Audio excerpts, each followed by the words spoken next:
Chapter 13. The Child of Your Dreams. By Ken Mitchell. There are so many good things happening in the world today, and they are happening so rapidly that it is difficult for most people to even conceive of the kind of life our children can look forward to. In 1966, when Jose Silva first taught his course to the public, the average person did not even believe in the existence of psychic ability. 3 decades later, businesses were sending employees to seminars in intuitive management, major medical schools were teaching spirituality healing courses, and people from every walk of life were discussing messages from angels and the way that they have learned to trust their hunches. In the 1960s, the Cold War frightened people on both sides of the mythical Iron Curtain. Road maps in Russia were filled with fictional highways to mislead enemy pilots that they feared would attack someday. Who could have imagined that in 1998 my wife and I would adopt a 2-year-old Russian girl with the blessings of the Russian government? Our dreams come true. Jose Silva said that prospective parents can program to bring a genius to the planet. He recommended that the husband and wife go to level separately and decide at level what kind of child they want, one who will become a professional, a scientist, a government leader, and so forth. Then they should talk it over, continuing to go to level, making decisions, and talking with each other, until they are in agreement. Then they can program to conceive that kind of child. I was not aware of that when my wife and I decided we wanted a child, but we did most of the things that he recommended, with outstanding results. I guess that I always had pretty good intuition, judging from the results I got. By the time I was 35, I had a thriving real estate business. My family and I lived on a lovely 85-acre farm in central Illinois. We had racehorses, a 5,000-square-foot home with a swimming pool, and nice cars. Evidently my natural intuitive abilities left something to be desired, because in 1985 I found myself divorced and broke, with custody of our 4 small boys. I was lost in a fog of despair and confusion and about ready to give up when the first of many coincidences happened. A close friend invited me to his church. As I was sitting there waiting for the service to start, I noticed a lady walking up the aisle and taking a seat in the front row. I was amazed when I turned to my friend Dave and said, "That's the girl I'm going to marry." I was amazed, because I was not even interested in dating at that time. And I didn't even know the woman. After the service there was a christening, so we all stayed for the short ceremony. As I watched her, I had the strongest feeling that she wanted a child herself.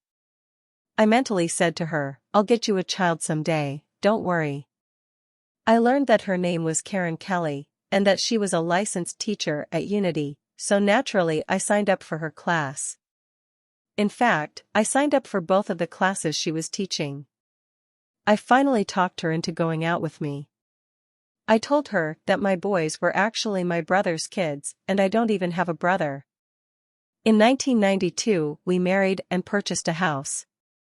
By that time, 2 of my sons were in college. Karen and I had discussed having a child of our own, but did not get serious about it until my youngest so moved out in 1997. Then she told me something she had not told her closest friends, that having a child was her heart's desire. My intuition had told me that back in 1985, the first time I saw her. We wanted a girl, but despite all our efforts, Karen did not get pregnant. Even working with a fertility specialist for several months did not produce the results we desired. We were both receptive to the idea of adoption. After all, my 2 oldest boys were adopted and were a joy in our lives. I did not know why I had changed careers. I was now selling long-term care insurance, but perhaps it was another instance of divine intervention, for one day in a client's office I saw a wall filled with children's pictures. It turned out that my client was the head of foreign adoptions for the state of Illinois. I told her our story, and she offered to help us any way she could. I rushed home and told Karen and asked her if she thought that was a sign that we should go forward with the idea of adopting. She agreed enthusiastically, so we set an appointment with my client and she gave us some adoption sources and information on what countries to consider. Coincidences or not? The coincidences kept coming, each one reassuring us that we were on the right track and should keep going. I noticed an ad in the local newspaper for home studies for foreign adoptions. When I called, they gave us the names of some of their clients. One of the agency's clients I called had just returned from Russia and referred us to the agency she had used, located in Falls Church, Virginia, just outside Washington, D.C. The agency in Virginia specialized in Russian children, which was perfect for us.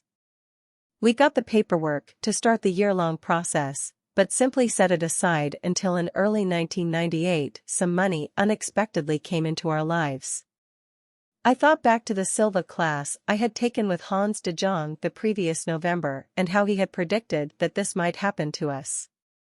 In addition to tithing, paying off bills, and doing some redecorating, we got the strongest message that we should use the rest of the money for the adoption. We called the agency and got started. We referred to our efforts as the Kate Project. While we were trying to conceive, we had decided that we would name our daughter Kathleen Kelly Mitchell in memory of Karen's deceased sister. Throughout the adoption process, we had the feeling that Kathleen was helping us. One day an ad in a magazine caught my attention. It contained a picture of a little girl in a beautiful outfit that struck me as rather Russian-looking. I cut the ad out, showed it to Karen, and put it in my planner where I kept my daily schedule and would see the picture often. The little girl was dark-complexioned, not the blue-eyed blonde that we planned to adopt, but I still used that picture to remind me of our Kate Project. After months of effort and mountains of paperwork, we finally got a video showing two little Russian girls. One was the blonde infant we had asked for, while the other was a 2-year-old named Zemfira. "Zemfira is for you," our Russian contact told us. We agreed to look at the video, but told our contact that we didn't think she'd be what we were hoping for. We watched the 3-minute preview of the 2-year-old girl, then the one of the 6-month-old infant. We were disappointed because the infant did not look well. The next day, an intense knowing came over me. I knew we were going to take Zemfira. I also knew I could not make that decision alone. When I got home that evening, I told Karen about the message I received. She looked startled, and told me that her feeling was so strong that she was completely at peace with the other girl too. We had come to the same conclusion, independently. Another coincidence? According to Jose Silva, coincidence is God's way of guiding us. We took a picture from the video to show friends. When I put a copy of it inside my planner, next to the picture of the ad, it was eerie how similar Zem was to the model in the ad. The darker complexion, the eyes, the telltale rose-petal lip-sit was pure magic. On August 12, 1998, we arrived back on American soil with our daughter. And this could be just a coincidence, or it could be one more confirmation that we did the right thing. Zemfira's birthday is July 19th. The same date that a daughter who died at birth was born to my ex-wife and me in 1972. Over the next few months, Zemfira adjusted beautifully to her new home. She speaks English very well, plays at the YMCA's gym and swim program, plays well with other children, and has a great sense of humor. Zem has excellent intuition too, something we encourage in her. One night I told Zem after prayers, "You are our little angel, Zem." "No, Papa," she answered, "I'm not an angel. But Mama's sister is an angel." We never told Zem about Kathleen, or how we wanted to name our daughter Kate, or how we had always felt that Kathleen was helping us from the spiritual dimension with our adoption efforts. So how did Zem know Kathleen? What I know now, that I didn't know before, is that you can use your intuition for more than detecting information that you can use in business, to help you make money and get what you want. You can use your psychic ability to communicate with higher intelligence so that those who are helping us can guide us to do the right thing. Jose Silva called that having an invisible means of support. Ken Mitchell is an experienced corporate trainer and a successful businessman. He has been using the Silva techniques for the past 5 years with such outstanding success that he decided to become an instructor.